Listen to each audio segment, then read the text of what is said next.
सावंतवाडी विधानसभा मतदारसंघासाठी 6 रुग्णवाहिकांचा लोकार्पण सोहळा पालकमंत्री तथा सार्वजनिक बांधकाम मंत्री रवींद्र चव्हाण यांच्या हस्ते सावंतवाडीत संपन्न झाला। यावेळी भाजपने जोरदार शक्ती प्रदर्शन करत सावंतवाडी गवळी तिठा ते सावंतवाडी बाजारपेठ अशी भव्य रॅली रवींद्र चव्हाण यांच्या उपस्थितीत काढली। या रॅलीत रवींद्र चव्हाण सहभागी झाले होते।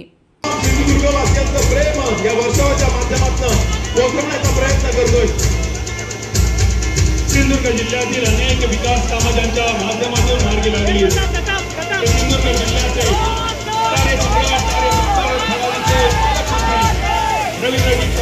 छान अशी घोषणा देऊयात। पालकमंत्री साहेब आगे बढ़ो, आवाज देऊया सावंतवाडीकरांचा। पालकमंत्री साहेब आगे बढ़ो, हम तुम्हारे साथ हैं। पालकमंत्री साहेब आगे बढ़ो, हम तुम्हारे साथ हैं। वंदे मातरम, वंदे मातरम।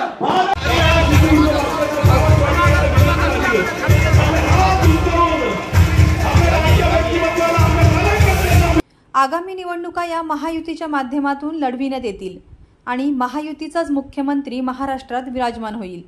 मुख्यमंत्री बसविण्यासाठी जे महायुतीला संख्याबळ आवश्यक आहे ते संख्याबळ निश्चितच आम्ही मिळवू। त्यासाठी महायुतीचा प्रत्येक आमदार निवडून आणण्याची महायुतीतील पक्षांची जबाबदारी आहे। अमित शहा यांनी पुण्यातील अधिवेशनात म्हटल्याप्रमाणे आगामी सगळ्या निवडणुका ह्या महायुतीतून लढविल्या जातील। प्रत्येक गोष्टीला राजकारणाचा वास आणू नका। आज सावंतवाडीसह जिल्ह्यात भाजप वाढतंय, याचा आनंद होतोय असे रवींद्र चव्हाण म्हणाले। एक गोष्ट लक्षात घेतली पाहिजे, आपण मला वाटतं भारतीय जनता पार्टीच्या पहिल्या कार्यक्रमाला आला असाल असं मला वाटतं। भारतीय जनता पार्टीच्या कार्यकर्त्यांनी बऱ्याच दिवसापासून विशाल परब आणि त्यांचे सहकारी यांनी रुग्णसेवा हीच ईश्वर सेवा या माध्यमातून आदरणीय पंतप्रधान नरेंद्र मोदीजींचा 17 सप्टेंबरला वाढदिवस असतो, 1 महिनाभर असा सेवाभावी कार्यक्रम करायचा आहे। त्यांनी ते मला येऊन भेटले आणि मला त्यांनी हे सांगितलं। मी त्यांना सांगितलं की मी नक्की या कार्यक्रमाला येईन। प्रत्येक कार्यक्रमाचा आणि कार्यक्रमाच्या माध्यमातून राजकारणाचा वास घ्यायचा नसतो। आपल्याला सर्वांना माहीत आहे, देशाचे पंतप्रधान नरेंद्र मोदीजी यांच्या नेतृत्वात महाराष्ट्र राज्याचे लोकप्रिय मुख्यमंत्री आदरणीय एकनाथराव शिंदेजी, आदरणीय आमचे सर्वांचे नेते देवेंद्रजी आणि अजितदादा या तिघांच्या नेतृत्वामध्ये आम्हाला सर्वांना महायुतीचा मुख्यमंत्री महाराष्ट्रात करायचा आहे। आणि महायुतीचा मुख्यमंत्री करत असताना आम्हाला या सर्व संपूर्ण महाराष्ट्रामध्ये महायुतीला आवश्यक असणारे सर्वच्या सर्व आणि महायुतीच्या मुख्यमंत्र्याला मुख्यमंत्री होण्यासाठी आवश्यक असणारे आमदार हे निवडून आणायचे आहेत। त्यामुळे आदरणीय अमितजींनी पुण्यामधल्या अधिवेशनामध्ये ऑलरेडी डिक्लेअर केलं आहे की महायुतीचाच आणि महायुतीच्याच माध्यमातून यानंतरच्या विधानसभांच्या निवडणुका होतील। या संदर्भातले सर्व निर्णय जे आहेत ते वरिष्ठ पातळीवरती होत असतात। आमच्यासारखे छोटे कार्यकर्ते हे या सर्व प्रक्रियेचा एक भाग असतात आणि या सर्व प्रक्रियेमध्ये जे वरिष्ठ सांगतात त्याच पद्धतीने पावलं ही भारतीय जनता पार्टीचा प्रत्येक कार्यकर्ता, महायुतीतला प्रत्येक कार्यकर्ता हा नेहमी उचलत असतो।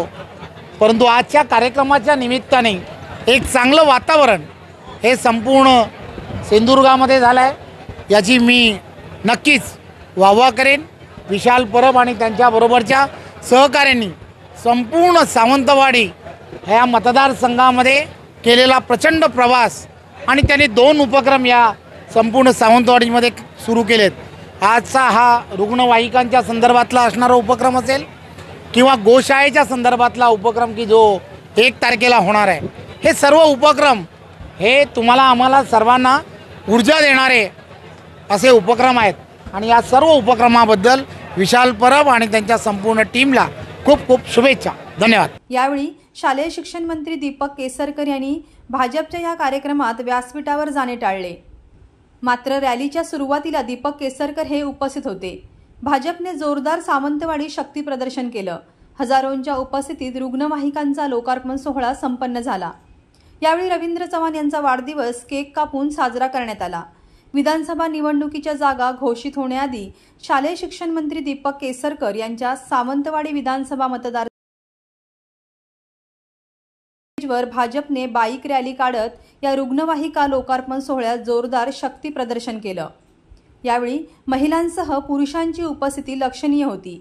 या मतदारसंघात भाजपने दावा केला असून तिन्ही विधानसभा मतदारसंघावर भाजप भगवा फडकविण्यासाठी इच्छुक आहे। त्यामुळे हा विधानसभा मतदारसंघ दीपक केसरकरांना सहजासहजी सोडणार नाही। मात्र भाजपमधील कार्यकर्ते आणि युवाई जर अशा पद्धतीने सावंतवाडी मतदारसंघात भाजपचे वर्चस्व वाढवणार असेल तर मात्र एखाद्या नवख्या उमेदवाराला संधी मिळू शकते, एवढं मात्र निश्चित। आपला कोकण लाईव्ह, सावंतवाडी।